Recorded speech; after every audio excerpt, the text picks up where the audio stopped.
সনাতন ধর্মের মানব জীবনের 16 সংস্কারের প্রত্যেকটি অনুষ্ঠান শুরুর পূর্বে, সকল পূজা অর্চনাদির পূর্বে, এমনকি সন্ধ্যা উপাসনা, মন্ত্র জপ বা ধ্যানের শুরুতে আমাদের দেহ তথা সকল ইন্দ্রিয় মন্ত্র পাঠপূর্বক পবিত্র জলের সংস্পর্শে শুদ্ধি করার বিধান রয়েছে।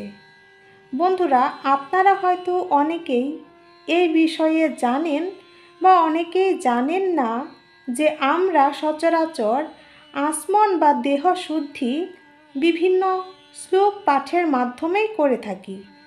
কিন্তু সনাতন ধর্মের মূল শাস্ত্র হল বেদ, আর একমাত্র বেদেই রয়েছে ঈশ্বর প্রদত্ত মন্ত্র। তাই সকল কাজেই বেদ মন্ত্র পাঠ করা উচিত। নমস্কার বন্ধুরা, বৈদিক নলেজ ইউটিউব চ্যানেলের আজকের পর্বে আপনাদের জানাই সুস্বাগতম। বন্ধুরা, আজকের ভিডিওতে আলোচনা করব আচমন কী এবং কিভাবে বেদ মন্ত্রের মাধ্যমে আচমন ও ইন্দ্রিয় শুদ্ধি করতে হয় সেই সম্পর্কে। একজন সনাতনী হয়ে এই সকল বিষয় আপনার জানা অতীব আবশ্যক। তাই ভিডিওটা অনুগ্রহ করে সম্পূর্ণ দেখার অনুরোধ রইল। আর আজ প্রথম হয়ে থাকলে আমার চ্যানেলে অবশ্যই চ্যানেলটিকে সাবস্ক্রাইব করে পাশে থাকা বেল বাটনটি ক্লিক করে দিবেন, যাতে পরবর্তী ভিডিও এর নোটিফিকেশন সবার আগে আপনার কাছেই পৌঁছায়। তাহলে এবার চলুন মূল আলোচনায় প্রবেশ করা যাক। বন্ধুরা, আচমন শব্দের অর্থ আচান, অর্থাৎ শুদ্ধ, পবিত্র এবং নির্মল শীতল জল দ্বারা যে কোনো ধর্মানুষ্ঠানে অংশগ্রহণের পূর্বে নিজের দেহ শুদ্ধি করার নামই আচমন। আচমন করার জন্য প্রথমেই আসনে বসে একটি তামার পাত্রে বা ঘটিতে একটি চামচ সহ জল নিয়ে বসুন। তারপর ডান হাতের তালুতে চামচ দিয়ে একটু জল নিয়ে এই মন্ত্রটি পাঠ করে 3 বার আচমন করবেন। মন্ত্রটি হচ্ছে ওম শন্ন দেবীর অভীষ্টয় আপো ভবন্তু পীতয়ে শয়্যরভি শ্রবন্ত নাহ। এই মন্ত্রের অর্থ হল, হে সর্বব্যাপক পরমাত্মা, আমাদের মনোবাঞ্ছিত আনন্দ লাভের জন্য এবং পূর্ণানন্দ প্রাপ্তির জন্য কল্যাণকারী হন। আমাদের উপর সুখকে সর্বদা বর্ষণ করুন। এই মন্ত্র পাঠ করে 3 বার জল পান করে মুখকে পবিত্র ও শুদ্ধ করে নেবেন।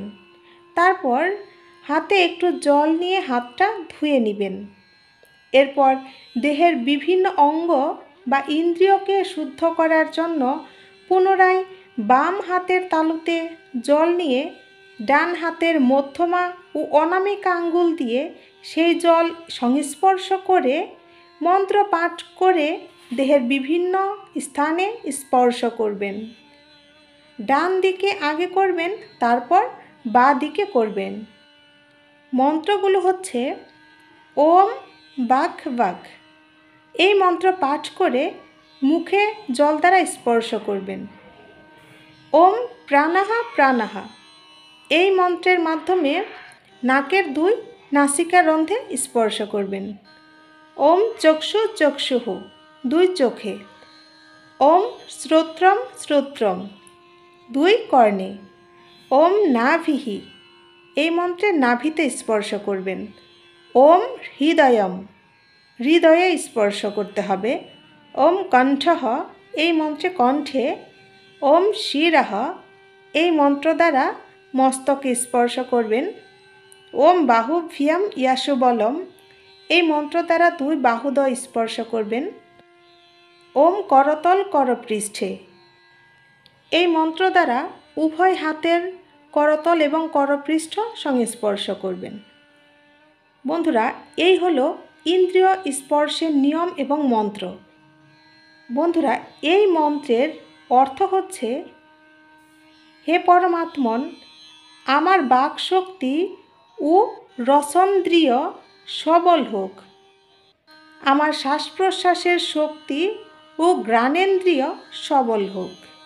আমার স্থূল চক্ষু ও জ্ঞান চক্ষু সবল হোক। আমার স্থূল শ্রবণেন্দ্রিয় ও বিবেকবাণী শুনিবার জ্ঞান শ্রুতি সবল হোক। আমার বাহুদয় বলশালী ও যশস্বী হোক। আমার করতল ও করপৃষ্ঠে ধর্মকার্য করুক। তো বন্ধুরা, আমরা শুধু আসমন করে থাকি বা অধিকাংশ মানুষকেই আসমন করতে দেখি, কিন্তু মুখ শুদ্ধির সাথে সাথে ইন্দ্রিয় শুদ্ধিরও প্রয়োজন রয়েছে। এমনই শাস্ত্রেও বিধান রয়েছে। ধর্মীয় কাজের শুরুতেই এইভাবে আসমন এবং ইন্দ্রিয় শুদ্ধি করে নেবেন। এতে আপনার দেহ যেরকম পবিত্র হবে, আপনার মনেও একটা উৎফুল্ল ভাব আসবে এবং আপনি যে কর্ম করবেন সেই কর্মে আপনি একনিষ্ঠ এবং একাগ্র চিত্তে সেই কর্ম সম্পূর্ণ করতে পারবেন। এতে ঈশ্বর আপনার প্রতি কৃপাদৃষ্টি বর্ষণ করবে।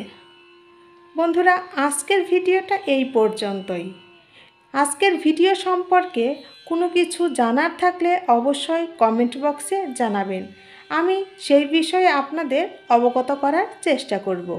ভিডিওটা ভালো লাগলে অবশ্যই একটা লাইক করবেন, আর ভিডিওটা অবশ্যই আপনার পরিচিত জনদের সাথে বেশি বেশি শেয়ার করবেন, তারাও যেন এই সম্পর্কে অবগত হতে পারে। দেখা হবে পরের ভিডিওতে। সেই পর্যন্ত সকলে ভালো থাকুন, সুস্থ থাকুন, সেই কামনা করি। ধন্যবাদ সবাইকে। নমস্তে।